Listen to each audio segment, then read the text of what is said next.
Rob, Super Rugby this weekend, a couple of interesting results. I guess the biggest sort of upset was the Reds beating the Highlanders. And again, the Force looking very competitive, almost beating the Crusaders. But on the South African front, a big win for the Stormers, the Bulls, and the Lions kind of thrashing the Sharks, which is quite telling. Yeah, that was. I've got to say that I did tip the Lions to win that one, but I thought it was going to be mightily closer than it actually was. I've got to say that apart from the first 2 or 3 minutes, when the Sharks really should have put 7 points on the board, there was just a complete sort of a meltdown on attack. When really, you had sort of a 4-on-1 or 4-on-2 sort of situation, and if the Sharks had scored first, who knows what sort of tonic that might have been for a push for a possible win. As it turned out, though, the Lions then sort of moved onto the front foot ever more increasingly with a very powerful scrum, which really gave the Sharks a nightmare in that department. Kuni Oosthuizen was actually substituted before half time, which is the ultimate indignity for a Springbok prop, I would say.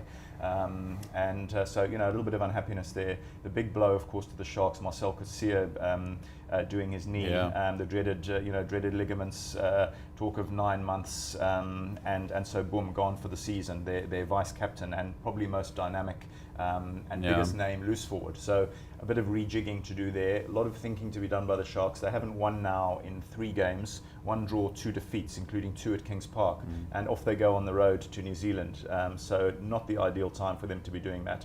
I now think that the Lions are runaway favourites to win that particular conference. I think the Sharks needed to be ahead and to have won Saturday's game to have had a chance of winning that conference. They're now back down into second, and with this long New Zealand tour ahead, 3 matches, the Lions have got a chance to simply stretch the gap further now with a whole run of home games. So in that particular conference, I think the Lions are looking. It's theirs to lose, really. I suppose this coming weekend, the Lions facing the Stormers will ultimately kind of give us an idea of who the potential leader will be. Yes, absolutely. In terms of the overall South African situation, of course, the Stormers leading the other conference in South Africa. As you say, it's a fantastic matchup. The Sharks, no doubt, will be willing a Stormers win because they need the Lions to be slipping as much as possible now. So make no mistake, we know where Sharks fans' loyalties will be lying for that game. But fantastic game. I mean, later in the week we'll know the sort of lineups for that particular match. The Stormers did a little bit of mixing and matching in their game against the Sunwolves, where they sort of blew hot and cold at Newlands on Friday.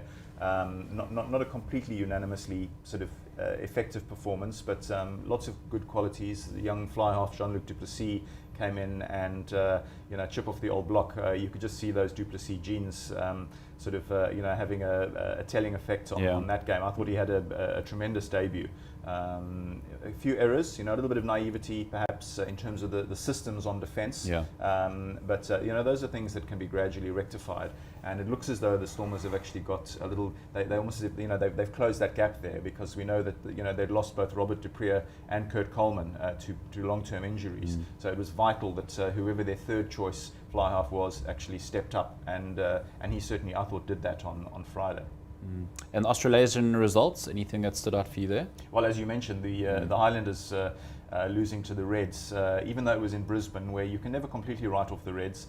That was probably the big talking point of the weekend. I thought the Highlanders were absolutely dreadful for about 40 to 50 minutes of that match, and then all of a sudden they woke up in the second half and clawed back. And in the end, it was only 1 point in it. I think it was 28-27 final outcome, but an upset undoubtedly. And the Reds now heading to South Africa, I think. So that's a little bit of a fillip for them, and maybe just a little bit ominous for the South African teams that they've got to play, that the Reds will suddenly be feeling quite sort of chipper about life coming across the ditch to play in South Africa. So that was probably the biggest talking point. But otherwise, from a New Zealand point of view, their sort of biggest 3 or 4 sides generally sort of rumbled on pretty menacingly. No doubt about where the sort of favourites tag deserves to lie at the moment. As we get near the halfway stage, you sort of think that any other team is going to do really well to knock over a New Zealand side, down at the tail end of the competition. They look very, very solid.